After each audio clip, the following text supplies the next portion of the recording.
Wonderful Horrors, a Salvia divinorum ATX extract trip report, uploaded to earwid.org by I Am the Supervisor on November 3rd, 2022. I'd first heard about Salvia divinorum in the fall of 2005. Ever since then, I've always wanted to try it, but other, usually cheaper and better opportunities always arose, and Sally always was pushed to the back burner. But one day, in October 2009, I was hanging out with my friend Nick, and we had nothing to do whatsoever.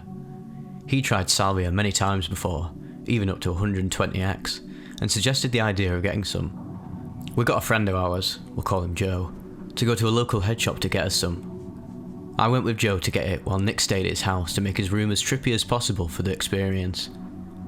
We only told Joe to get 20x or 40x, but it came back with 80. I had no idea how strong it would be, but I wasn't about to complain. In about 20 minutes, we got back to Nick's house. Joe left. His dad had just called him, and he needed to help him with some things around the house. I entered Nick's room, and found that he had set up a surround sound stereo playing Spongle. I knew from previous psychedelic experiences that Spongle is definitely a great choice in music for the occasion. Nick had his brother's bong all cleaned out and set up with a fresh screen. Everything set up with such precision. I could tell this was going to be one of the strongest trips of my life. I packed a huge bowl and managed to light and take the entire hit. I handed the bong to Nick, since I couldn't reach a table and would hate to drop such a nice piece. Before even exhaling, the room started to swirl. The last sober vision I had was of Nick putting the bong on a table, and then reaching up to the drawstring from the ceiling fan to turn off the lights. And then, it began. It felt like my head was rotating around in a clockwise direction, as if I tilted my head to crack my neck and just kept going in a full circle. The entire room turned black, but was flashing blue as if there was a strobe light on.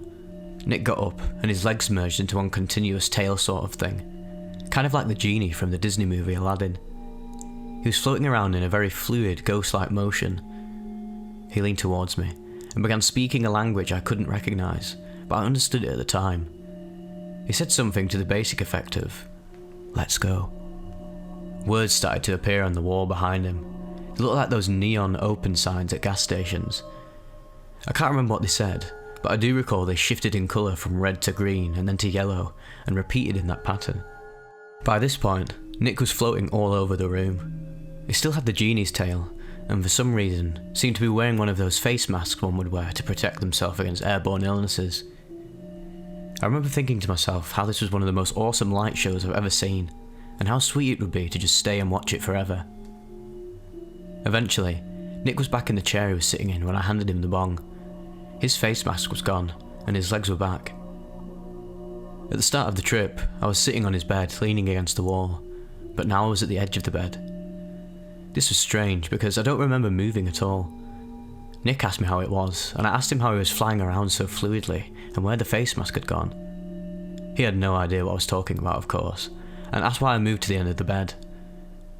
For about 20 minutes afterwards, my movements felt very different than normal. It's hard to describe. They were both light and easy, and hard and jerky at the same time.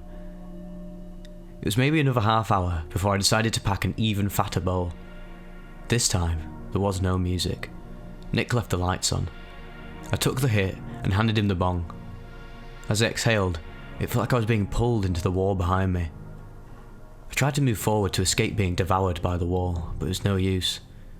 The same head rotation feeling as before set in once again. There were millions of voices, all speaking the same language Nick spoke during my first trip. I can't remember everything they said, or what their exact words were, but they were telling me to just give up and accept my fate. I don't even know what fate it was that they spoke of, but I decided I would accept it. I really had no other choice, did I? By this point in time, I was inside the wall behind me. As I looked around, everything was incredibly colourful and hard to decipher. I reached out and managed to grab onto the edge of the wall and pulled myself back out to the bed. Everything looked essentially the same as normal, except Nick had a 10-foot wide smile and gigantic cartoonesque eyes.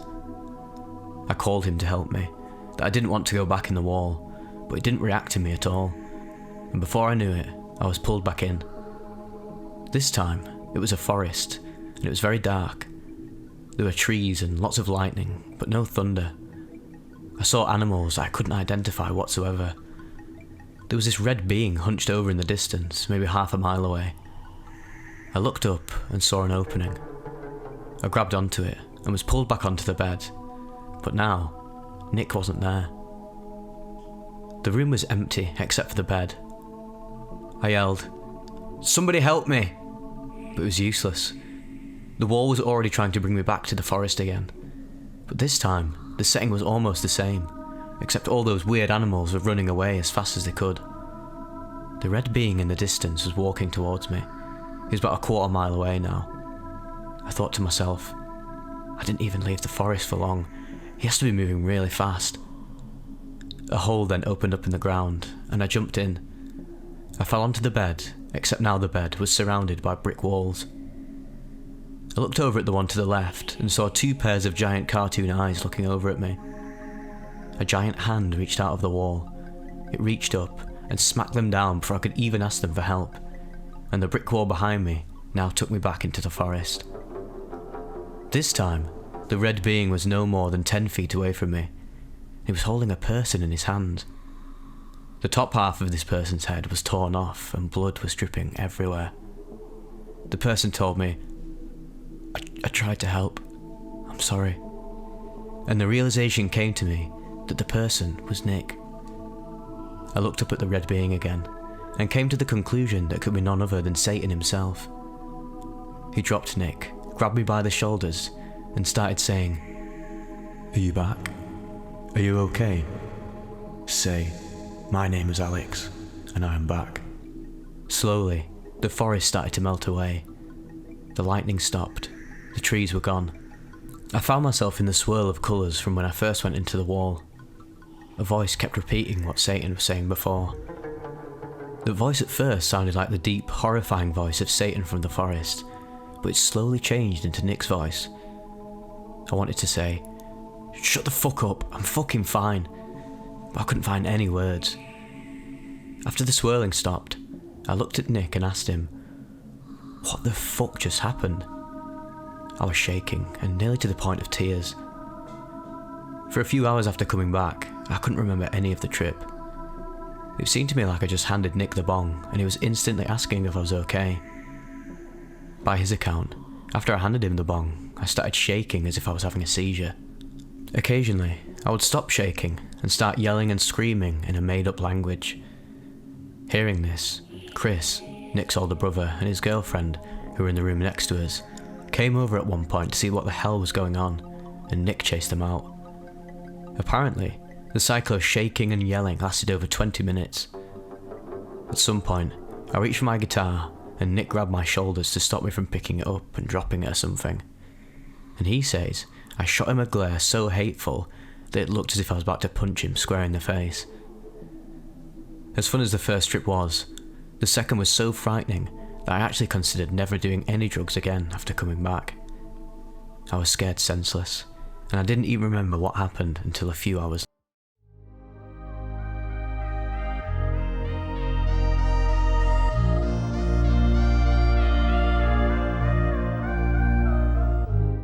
Not unlike a velvety, saucy French dish, a DIPT and Salvia divinorum trip report at 20 times extract. Uploaded to Earwed on October 19th, 2006. Dosage time, 12:30 PM. No other meds or supplements taken. Today, I'm walking around my office with an extra spring in my step. Unbeknownst to my rigidly constructed employees, this is the direct result of my first experience yesterday with DIPT.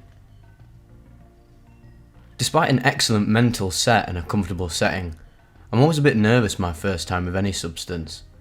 I mean, even though my sample came from a reputable supplier, who really knows what is in this package? I certainly don't have the resources to get an independent evaluation, no matter how prudent such a step might be. I suppose my risk tolerance or naive confidence outstrips my inclination to hire an independent lab. So, once again I threw caution to the wind and set about my day by weighing out a relatively conservative 26mg dose of the white flour-like substance on my precision scale. My faithful girlfriend sat nearby, reading aloud various DIPT experience reports, which is my preferred method of preparation for a new experience. The few reports that were available were as varied in nature as the dosages administered, but one thing seemed clear. A 25mg dose was less than likely to present any significant problems.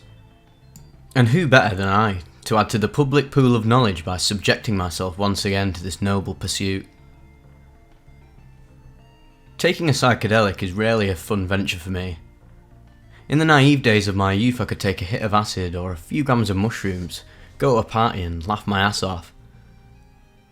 Since getting into them primarily as a personal study rather than an attempt to escape or entertainment, I've become more acutely aware of the difficulties they present both psychologically and physiologically.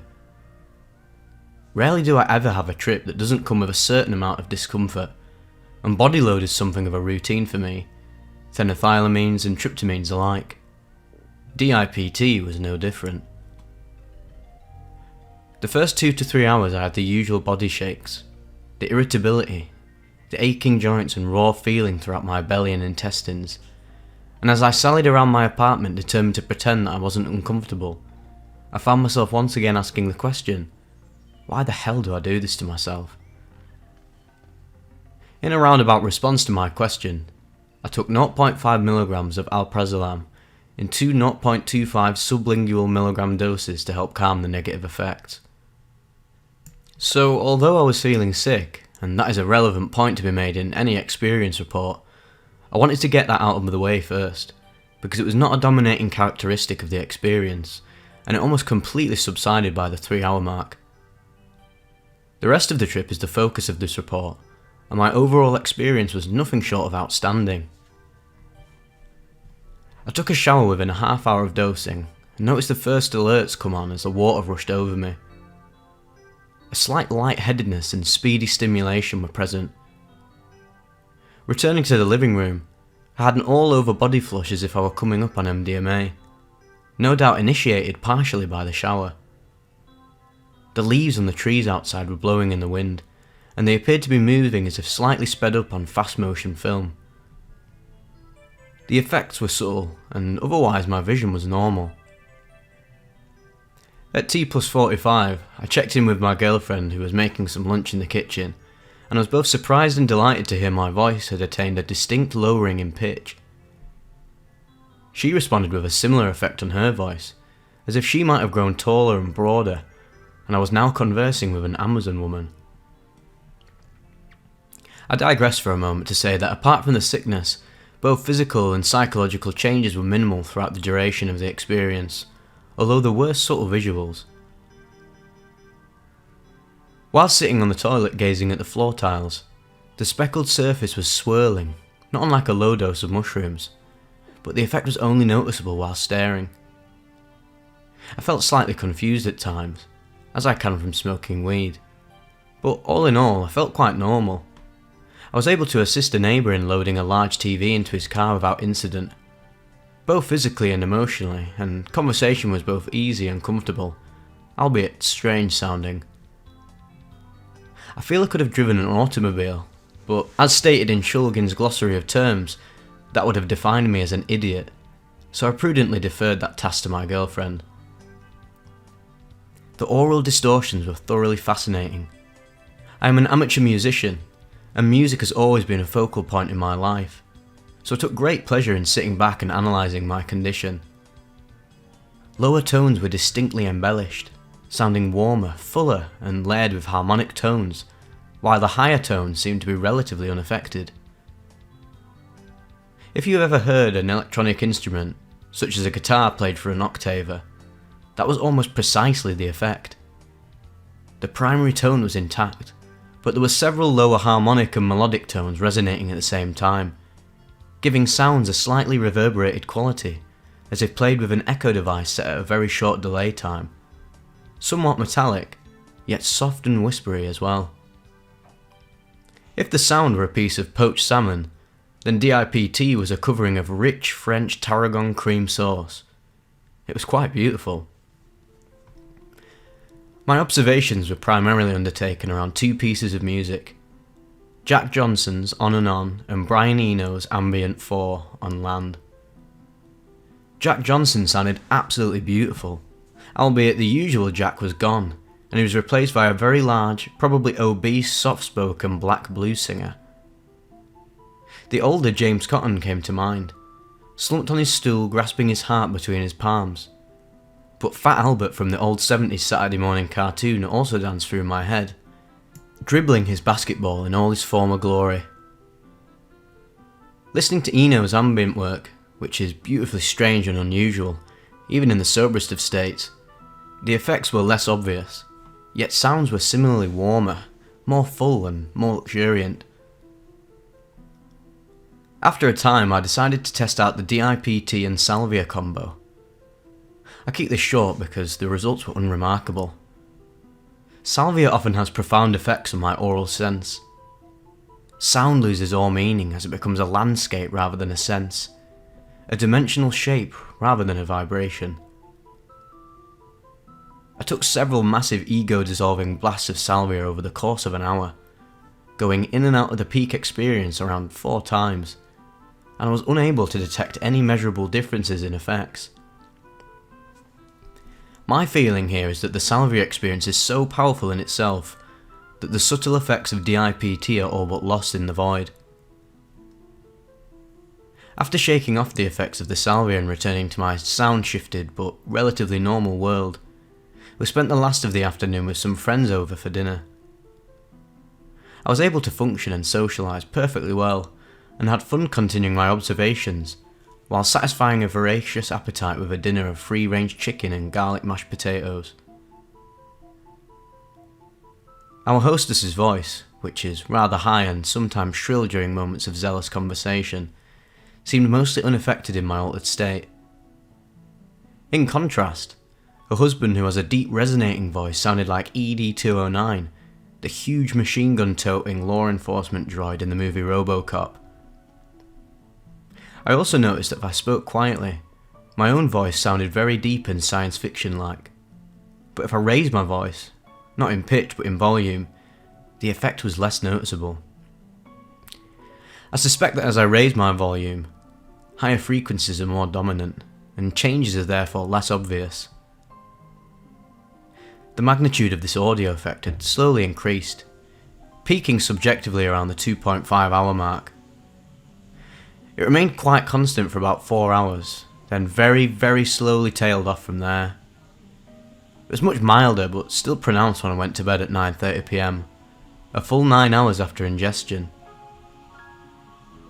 This morning it was barely noticeable, but noticeable nonetheless at about 7:30 a.m. It is now lunchtime and I am surely back to baseline. There was no uncomfortable come down or the usual cracked out feeling I have after most trips, and I slept like a baby all night, awaking refreshed and more than a little excited about what I had experienced. I am chomping at the bit to do this again, and I'll up my dose to 35 milligrams I think next time, maybe 40. DIPT might just be the ultimate dream drug for the musician or the sound nut. Some others might only find it mildly amusing, but I'm really into music and sound, so I found it absolutely astonishing and delightful. It is an oral toy box of ear-tickling proportions. As I said, during the come-up I asked myself the question, why the hell do I do this to myself? A day later I can answer that question with the same answer I always arrive at. Because psychedelics remind me of how transient and ethereal this reality really is. At any moment we are only a raindrop away from death, and the things we think to be absolute are really nothing more than figments of our own imagination. Each time I return to Earth I feel profoundly thankful for the world I live in, for the life I have, and for the 5 senses I have been gifted with. Psychedelics remind me never to forget these things. Call it what you want, I find God in various powders and plants. Today, once again, I feel much more grounded, and I know I will venture forth to leave this ground for higher consciousness again and again and again. Be safe.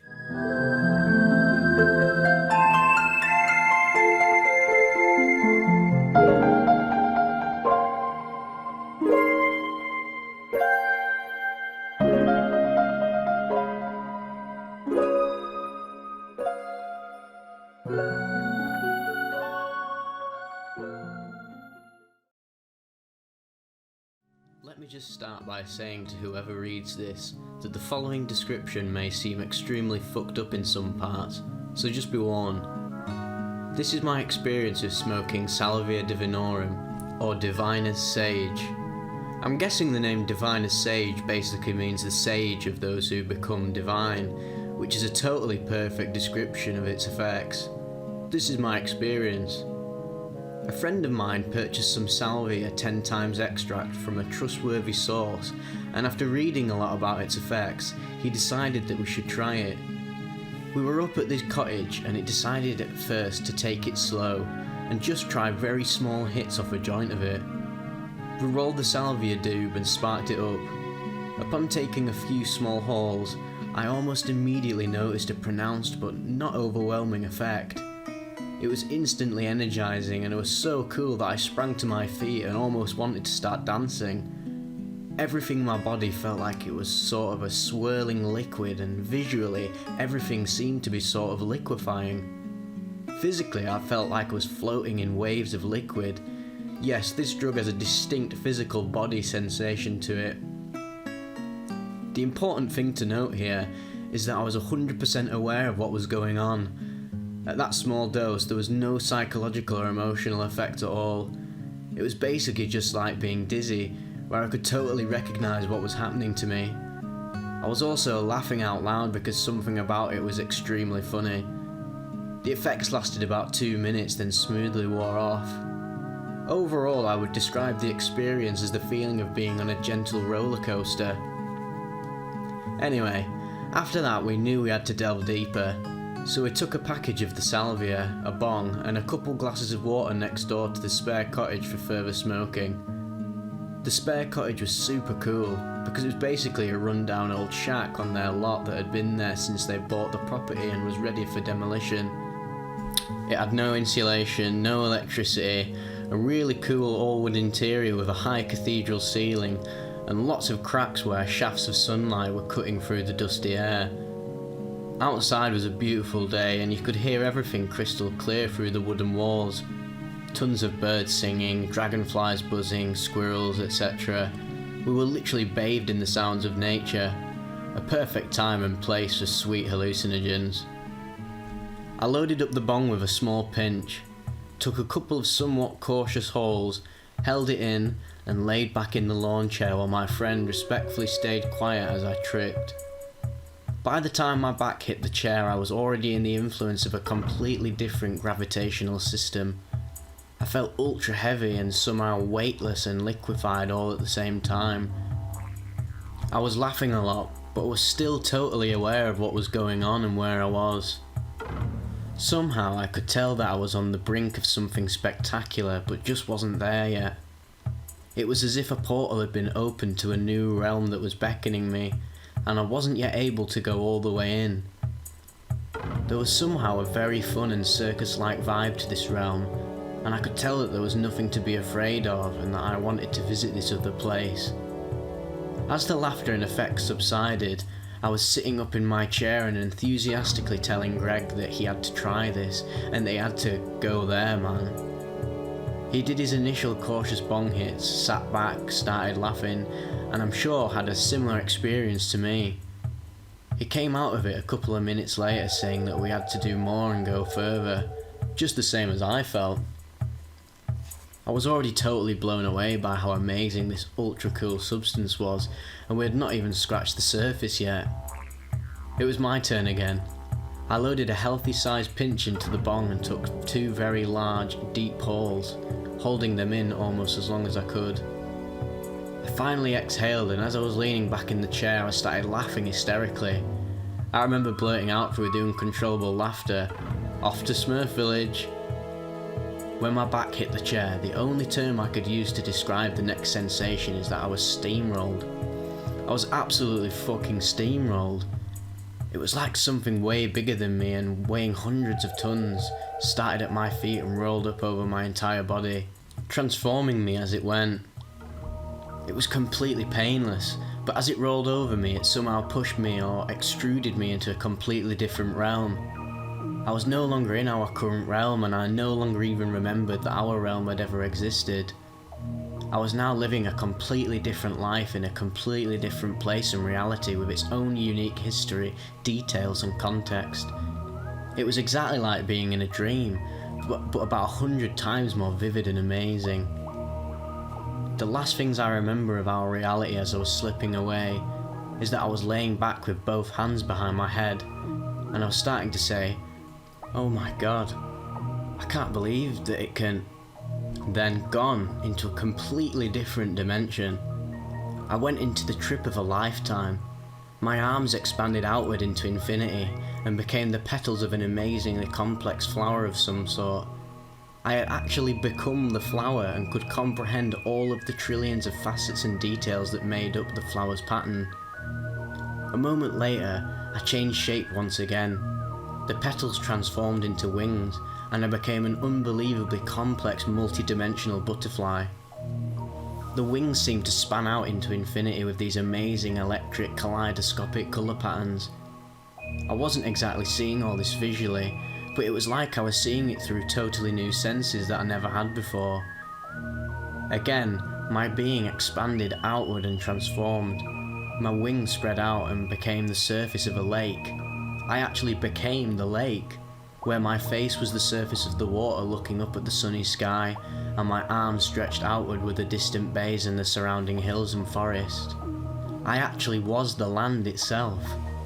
Also, I wasn't just any land, but a specific lake and hills at my cottage where I've spent many a day. Now, this next part is extremely hard to explain, but I then, somehow, became my own father's soul or spirit. I was actually aware that somehow I had become my father's soul and was reliving the same experience that his soul had after death. The really weird thing is that I was also still the lake and landscape. I was simultaneously the landscape at our cottage and my own father's spirit infused into one another, looking up at the sky and beyond towards heaven. I gradually became more aware of the fact that there was a heaven up there and that I was looking towards it. While looking upwards, I began to ascend up out of the lake as my father's spirit, leaving the lake and hills behind me, and began travelling upwards through the sky towards what I knew was heaven. The realisation struck me at that moment that I was reliving his exact experience of the ascent to heaven in the afterlife. As I rose through the brilliant sky, I transformed again into the amazing, infinitely large kaleidoscopic butterfly. The patterns of its wings were so detailed and complex that not even the most powerful supercomputers could generate them. The patterns were also extremely beautiful and harmonious. Anyway, as I became this butterfly, I stopped being my father's soul. That part of the dream was left behind, and I moved on to a new stage where I was myself ascending towards heaven. When I arrived into heaven, I was greeted by some sort of entities, which immediately took me to meet God. God did not have a physical appearance, it was more of a radiant presence that greeted me. As I stood before him, I was in awe, but wasn't too scared. It was time for God to pass judgment on my life to see if I was bound for heaven or not. During the judgment, my entire life was streaming before my eyes, and I had the sense that everyone was seeing this stream of images. Thousands of overlapping questions were passing through me and somehow directing or manipulating the images in this stream. I suddenly became aware that I had physically transformed once again. Oddly enough, my body had become a garden hose wound up onto one of those things you wind a hose onto for storage. The hose, my body, was wound on as tight as it could go, to the point that it wouldn't wind on any further. Someone was grasping the handle that winds and was forcing it further, stretching me on the spool as they pushed. I could feel the tension through my body as I stretched, and knew that somehow this was the climax of God's judgment. Somehow this wasn't a scary or uncomfortable experience, it just seemed like a normal part of the dream. Then the judgment was over, and I guess I passed because then I was led to a part of heaven that looked exactly like a neighbourhood of houses, and I somehow knew that this was my place in heaven where I would stay. The weird thing is that I wasn't a person inhabiting a house. but I actually transformed into a house and occupied a spot in the neighbourhood. The other houses had faces and we could talk amongst ourselves across the streets and blocks of the neighbourhood. I found the other houses really friendly and open. I was feeling happy about the idea of spending forever here with these people. It was weird. We were just a large cluster of houses with faces chatting with each other. They all seemed somehow wise and were filling me in on the fundamental truths about the universe and the way things really are. I don't remember any of their insights now, but I remember that it was very moving to have these truths revealed to me. But then I guess the trip started to wear off because I started drifting away from them as if I was on a conveyor belt, or as if I was drifting through the air. I knew I was leaving them, and I was sort of grief-stricken because I felt like I would miss them. I felt like I wanted to take that realm back with me, and I yelled out to them that I was going to tell other people about this realm. They all simultaneously burst into laughter as if to say, "Silly child, you can't tell anyone about us." I was quickly getting pulled back into reality at this point, and there was a brief moment where both realms, the one from my trip and reality with Greg sitting in the next chair, were visible to me. The houses were to my left as if I was seeing them through a closing portal, and Greg was to my right. For a brief second I somehow thought Greg would be able to glimpse into this portal and see the other realm. So I started trying to say to Greg to look and check this out before it disappears, but I'm sure I must have sounded very confused and full of nonsense to him. Then I was fully back in reality, and all traces of the trip were gone. I was feeling completely blown away by what I'd just experienced, and I was sort of blurting out, "Oh my god, I don't even know where to start. You cannot even believe what I just experienced. Oh my god." For the first few seconds I really felt like I wanted Greg to understand what I'd just been through, but my head started to clear itself and everything came back to normal. I just lied in the chair quietly for a while, getting readjusted to things and telling Greg that he absolutely had to smoke and have a trip. Greg did smoke, and from all accounts his experience sounds every bit as phenomenal and mind-blowing as mine, but completely different. He did meet other people in some sort of other realm, and it all seemed very real and amazing to him, but the context and storyline were completely different. In retrospect, I think what Diviner's Sage basically does is take whatever's in your subconscious and makes it seem real, like a sort of dream state. Of course, this is just speculation on my part. I only believe this because while I am not personally religious, I did grow up in a Christian family, went to Sunday school as a child and grew up believing in heaven and God. I've always struggled with religion, so I think those themes are fairly prominent in the back of my mind, and so provided a wealth of psychological material for my trip to stem from. The other interesting thing is that my father had died just about half a year before that, so it was of course still in my thoughts. When he died, we spread his ashes over the lake at our cottage, the exact lake I dreamed I had become and then transformed into his spirit. It's pretty clear that it had an influence on my trip. The really striking thing here is just how real and convincing the trip seemed. For months after the experience, Greg and myself were convinced that it was not just an illusion, but that the drug had really opened up other facets to reality that are actually there, but we just aren't gifted with the senses needed to perceive them. We were sure that Salvia had momentarily given us new senses to see deeper into reality, and that what it was showing us was true. I'm not completely sure I still believe this now, but I carried that conviction with me for a long time. I really can't explain how it works, and I don't really understand the trip I had, but I do know that it was damn cool, super fun, and there was nothing unpleasant about it. Even the after effects were nice, no headache or hangover. I felt really mellow and sort of happy for the rest of the day. No doubt I want to try this again someday.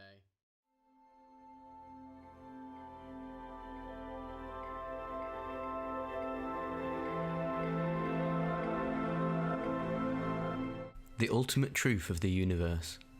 A San Pedro, Salvia Divinorum, Cannabis and Nitrous Oxide trip report by Meskeldorf, uploaded to earwid.org on August 20th, 2007.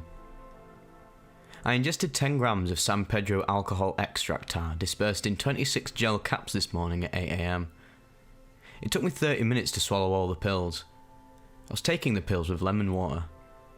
Roughly 20 minutes later I emptied my stomach in a most unpleasant purge. I have no idea how much mescaline really made it into my system. For the next few hours, any effects caused by the mescaline was subtle but enjoyable. I was feeling some flowing thoughts, an increased enjoyment of motion and colour.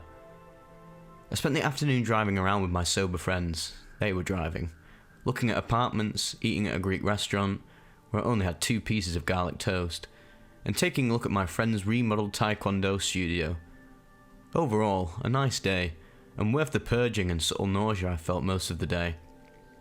What I really want to communicate here is what happened at about 5 PM.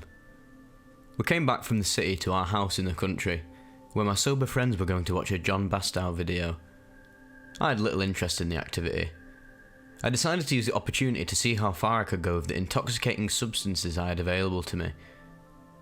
A bit of background.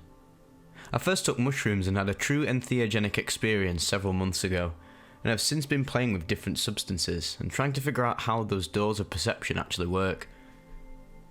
I've smoked Salvia twice and had interesting experiences both times. Those times I was smoking out of a small wooden pipe that I felt produced a fairly inefficient smoke transfer. So I recently borrowed a decent sized water pipe from my brother, who suggested I try the Salvia with a little pot, and had some pot to give me.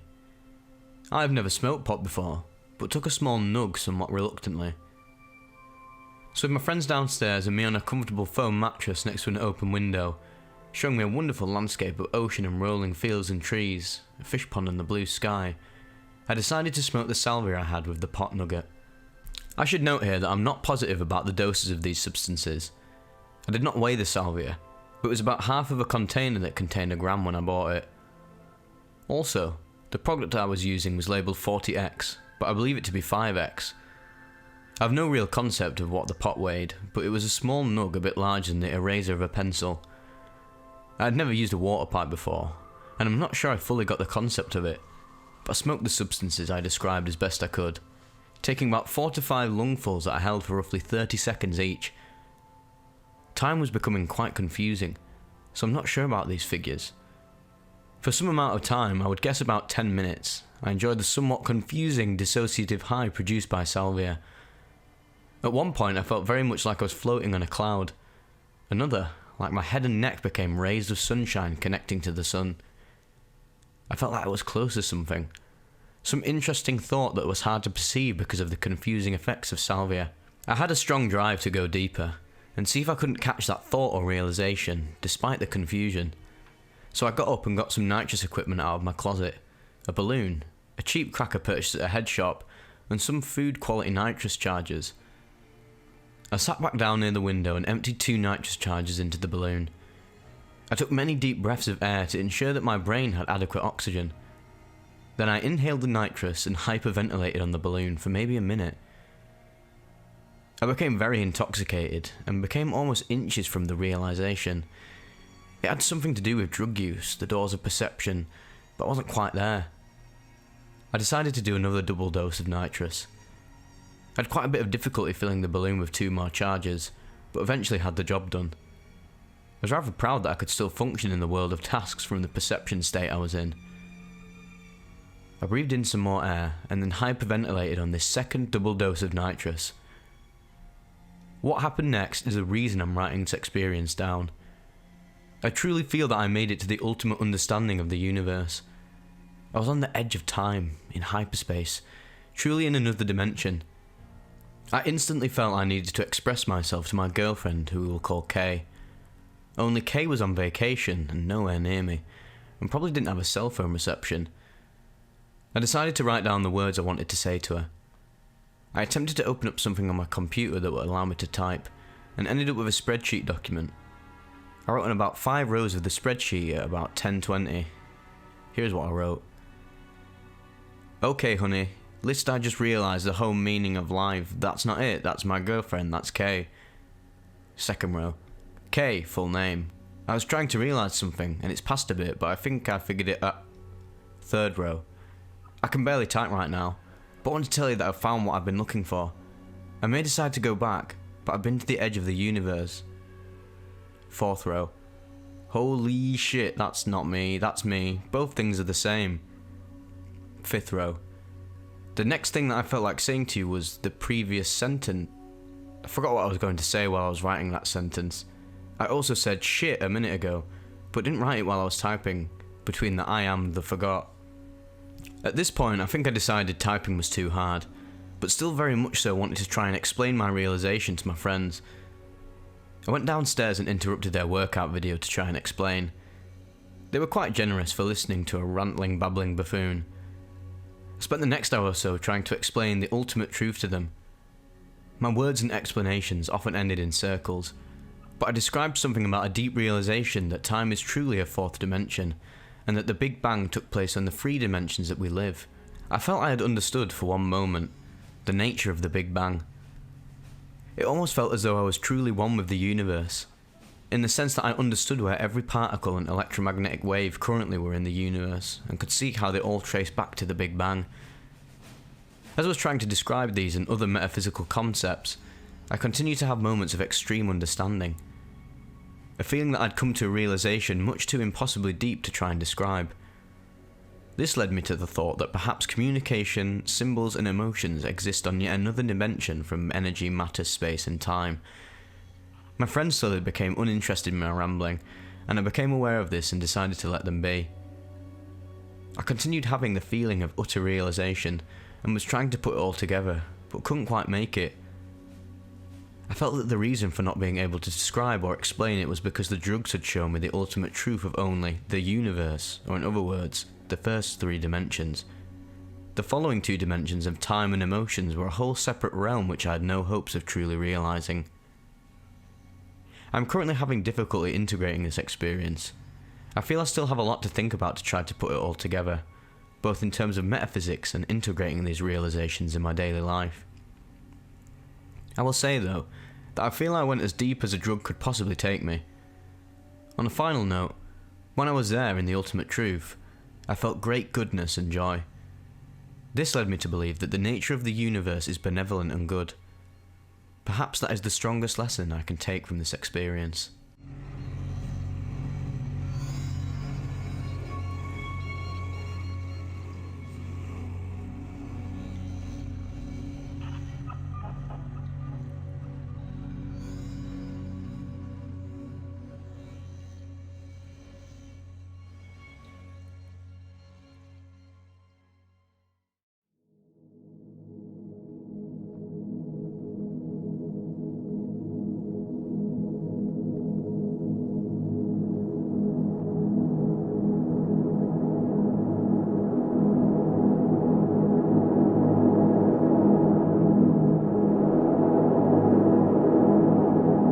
This is not where I want to be right now.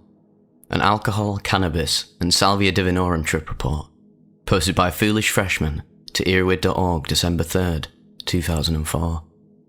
I'm writing this report to give a legitimate warning to anyone who might be interested in giving Salvia divinorum, a 12x extract, which was what I was told after the experience, a legitimate whirl. Before I continue, I would like to let all who read this know that I am not a foolish person regarding the use of psychedelics.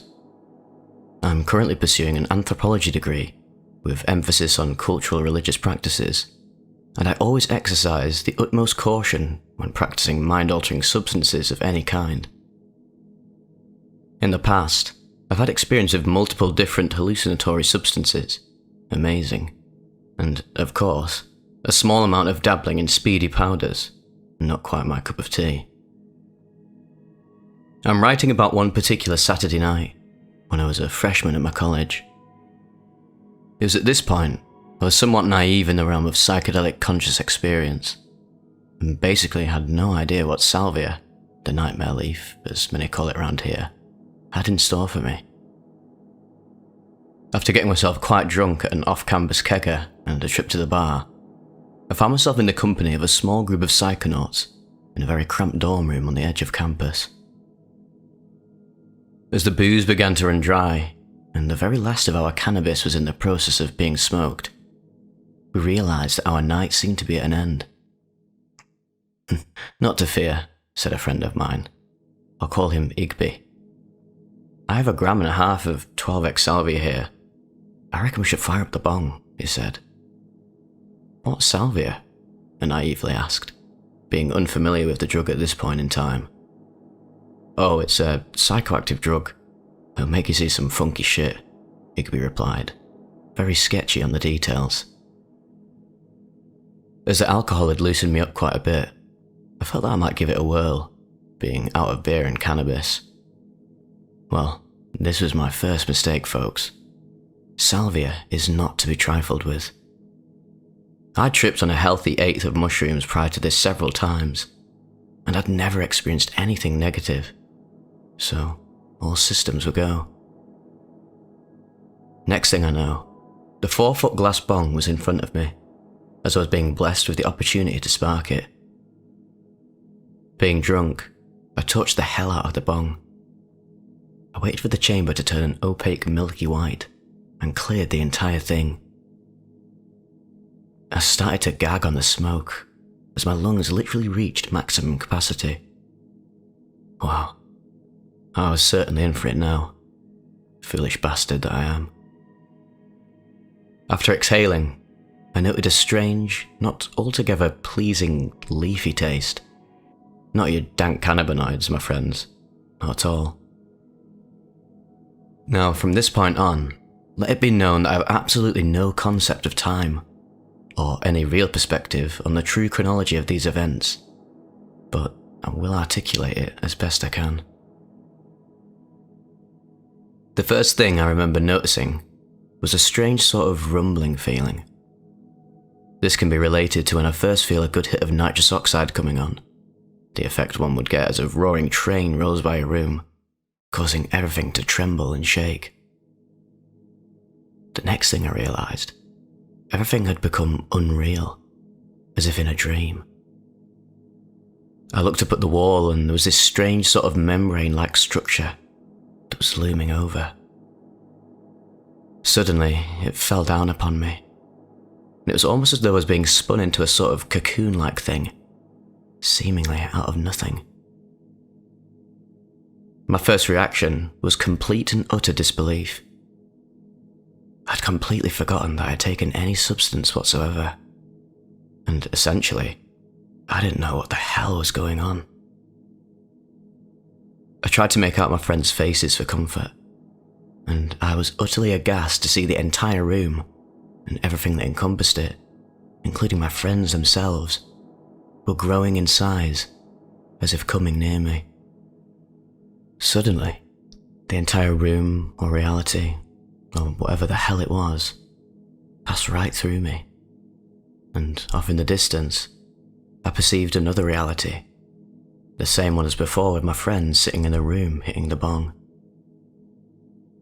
This sort of Polaroid type thing grew and grew again, until it passed by me once more, only to be followed by the same thing over and over again, as if in some form of demented flashback cycle.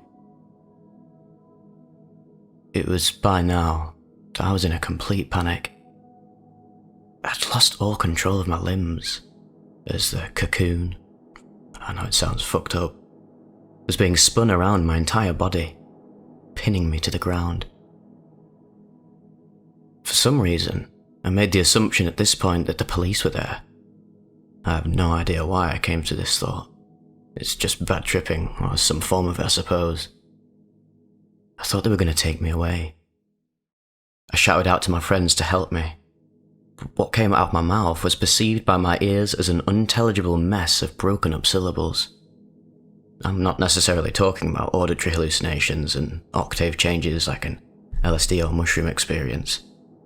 It really was as if my voice was a track on a CD player that was skipping rapidly. So rapidly, in fact, that I could not understand what I or anyone else in the room was saying. Now, here's where things get really crazy. The room itself keeps passing by me faster and faster and faster, as the cycle or frame thing seems to be speeding up. I started to hear this strange, deep, ominous humming noise, as though we were about to jump to hyperspeed in a starship of some sort. Then suddenly, out of nowhere, everything broke apart. It was as though my mind could not handle what was going on in reality, and the cycle itself tore apart violently. Pretend everything in your field of vision is a Polaroid picture. Try and imagine it ripping off section by section, over and over again. This is what it was like. Underneath this all was the most complete and utter blackness that I have ever seen. I don't even feel as though I was seeing it, as much as simply being it. I was nothing for a moment, and then I fell. This here now is the most abstract, insane thing that I have ever experienced in my entire life. Once my reality tore open, the cocoon membrane thing suddenly ripped apart, and I felt like I was falling and twisting, turning violently into, well, something. Who the hell knows? I just distinctly remember falling violently, as if down a cliff, hitting every single boulder on the way down. As I hit the bottom, I honestly thought I had broken every bone in my body. I don't want to give the impression that I felt pain, because at that point, I really don't think I could have felt much of anything. It was more so that once I hit the bottom, my body was dead, and for the first time in my existence, there was nothing. There was simply this strange, abstract consciousness that wasn't necessarily me anymore. As I, or my new manifestation, whatever it was, I sat there, remembered seeing a blinding orb of light directly above me. It was fractalizing and turning and twisting. I thought it was my world, and that I had left it, and was never to be allowed back. There was no sadness, no pain, nothing. Just nothing. Never in my life have I ever felt so existential. And it was then, from all sides of the orb, that these cosmic beings, about 5 of them, all looked down at me in disbelief. At first, I thought they were aliens, and I had been taken to them. Then, I recognized the face of Igby, and all the others. It was as if I had just returned from the land of Oz. Although, that being said, Oz would have certainly been more appealing than wherever it was I had been. As I sat up, I was completely shaken, but very glad to be back. Apparently only 10 minutes had passed in real time, and according to Igby, I was laying down for the whole thing, mumbling gibberish to myself and not blinking at all. I'm not sure about the whole not blinking thing, but then again, who knows? I certainly don't. I'm not trying to make this experience out to be anything more than it is. It was mine, and that's why it's important to me. None of this is exaggerated. In fact, there's shitloads of other stuff I'm sure I neglected to mention. Anyways, for what it's worth, I've never done Salvia again. Because, well, I'm profoundly frightened that I will never come back from it. Be careful with this plant, and if you choose to take the definitive bong rip as I did, well, just... I don't even know. But just please, be in a padded room or something. Peace.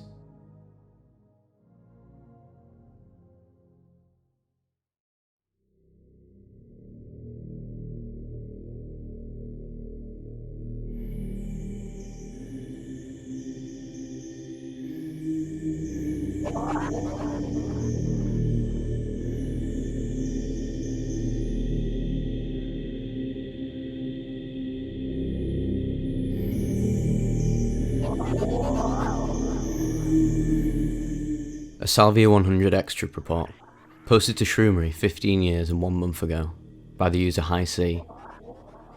As promised, I now bring you a very odd story of my experiences on Salvia 100X extract. Very interesting stuff. To start off, if you are a noob to Salvia or inexperienced user, please do not start with anything over 20x max to start. The effects hit you so fast, you may not know what to make of it. I purchased 1 gram of 100x Salvia from an online vendor, from which, in my knowledge, is the only one that actually carries it this potent. I purchased 1 gram of 100x Salvia from an online vendor, who in my knowledge, is the only one that actually carries it this potent.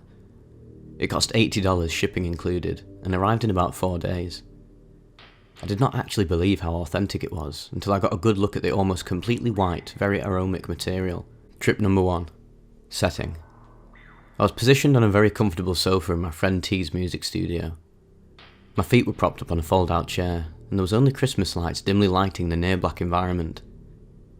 I filled my little blue 10-inch bong with ice-cold water, and being a person always trying to push myself, I packed a decent-sized bowl and took a mean hit. I gave the bong to my girlfriend, positioned in front of me, and I looked around the room at my girlfriend, T and J, all sitting about 6 feet in front of me. My lungs only allowed me to hold it in for about 40 seconds, a mere 20 from my goal. But believe me, that's all I needed.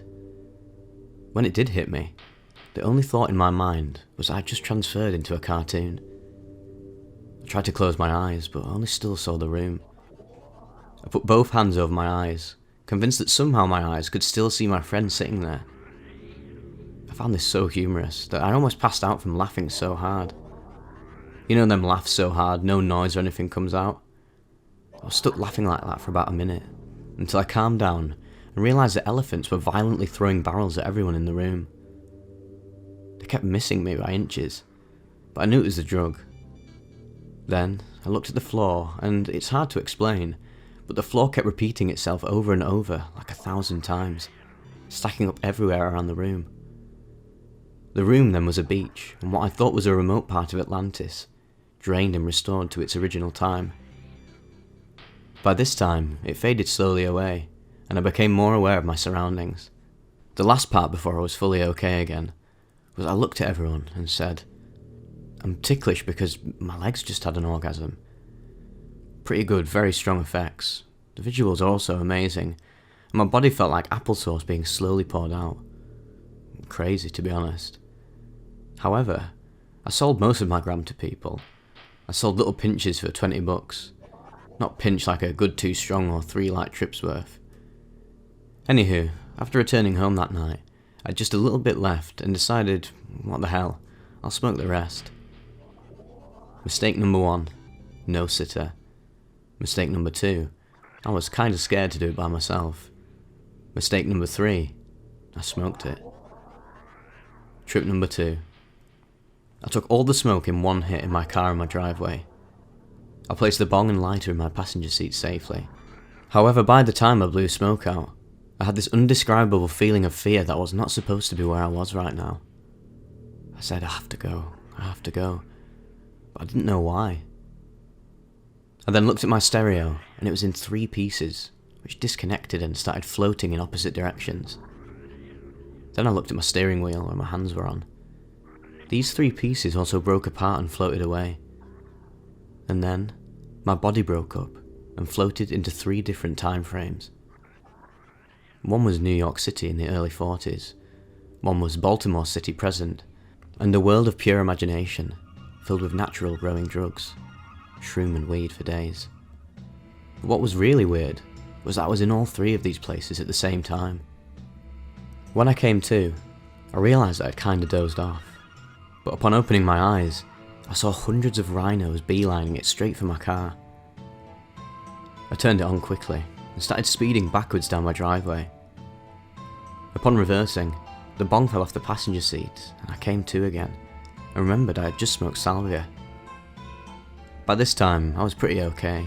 I spent the remainder of the time looking at animals and people in the trees, but still with that little spot in the back of my brain that was holding fear of an unseen force. Yeah, this was some crazy shit. I probably won't ever do salvia that potent again, but I will continue to use the plant as long as it remains legal, which I heard may not be long. Peace.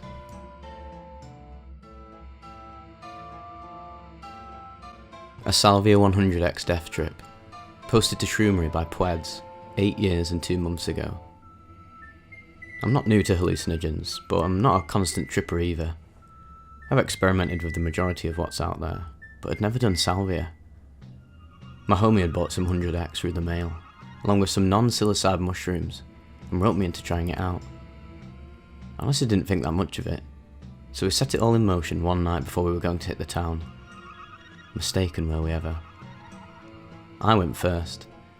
We had a little pipe and used the shrooms as a filter, laying out a good bit of Salvia 100X on top. We went into the bathroom to smoke it because we had a kitchen torch and didn't want the neighbours across the street to see us in the apartment and think we were smoking crack. I sat on the toilet, lid down, lol. Took a deep breath and went for the gold. I took a huge hit, and then another half one before exhaling. I remember telling my homie to hit it, and he looked at me like I was nuts. Then, I started to feel it a little, and that's all I remember from that side of reality. What seemed like an eternity later, my conscious mind found itself being completely shredded. I felt like I was in a salad spinner, except I didn't know who I was or what reality was mine. I was only a consciousness, but stripped of any and all bearings. I was in some total alternate space far from any light or warmth. I very slowly began to regain consciousness, and I vaguely remember being in front of some sort of otherworldly tribunal that was judging me for my serious fuck-up and the lowly piece of shit I am. Except, I still didn't know who I was. I was on my back now, and rather than being in a salad spinner, reality was peeling off of me in layers from my upper right side to my left feet. Layer after layer, not permitting me to know what was happening at all. Still, I had that often referenced deja vu feeling of being back in a world that I somehow knew but rarely visit. Still not knowing entirely who I was, but remembering what a human is and knowing that I am married. I tried to picture my wife's face, but I just couldn't. I felt as if I was in this terrible limbo for months and was expecting to wake up in a hospital bed. Whatever was happening right now, I had a profound sense that it was incredibly bad, and that I had seriously fucked up. I became conscious that my friend was there, and that he was asking me questions. He, being kinda dumb, asked me what my son's name was, my son not yet being born at the time. I tried to think, and I said, Ozzy, the name of my little dog. Not the best question he could have asked. I began feeling and seeing faces all around me and hearing the sounds of the city. I came back to myself and fuzzily remembered who and where I was. As I began to come out of such chaos, the first thing I asked him was whether he called the police and whether they were on the way. Somehow he had gotten me onto his bed after I had completely blacked out for around 10 minutes and tore his bathroom and front hallway all to hell. After I had taken the hit, he told me that I stood up and started to fall backward towards the tub. He caught me and kept me from hitting my head, but once I was on the ground, I started kicking him and pinned him against the sink, damaging all of his cabinetry. He'd somehow managed to drag me out into the hallway, where I latched onto the underside of the closet door in his front hall, ripping it off the hinges and still kicking at him and repeatedly screaming a terrified, "Who are you?" I can't imagine what the neighbours must have thought right now. Needless to say, we didn't make it out that night, and my homie decided to hold off. After recovering and pondering what I'd done, while not something that I would be quick to do again, I have to say that I'm sort of happy to have had the experience of obliterating my consciousness at that point. Quite frankly, I didn't know it was possible to shatter my reality on such a level. I finally learned that our consciousness is an imprint on our physical selves, and that it must be treated with care and respect.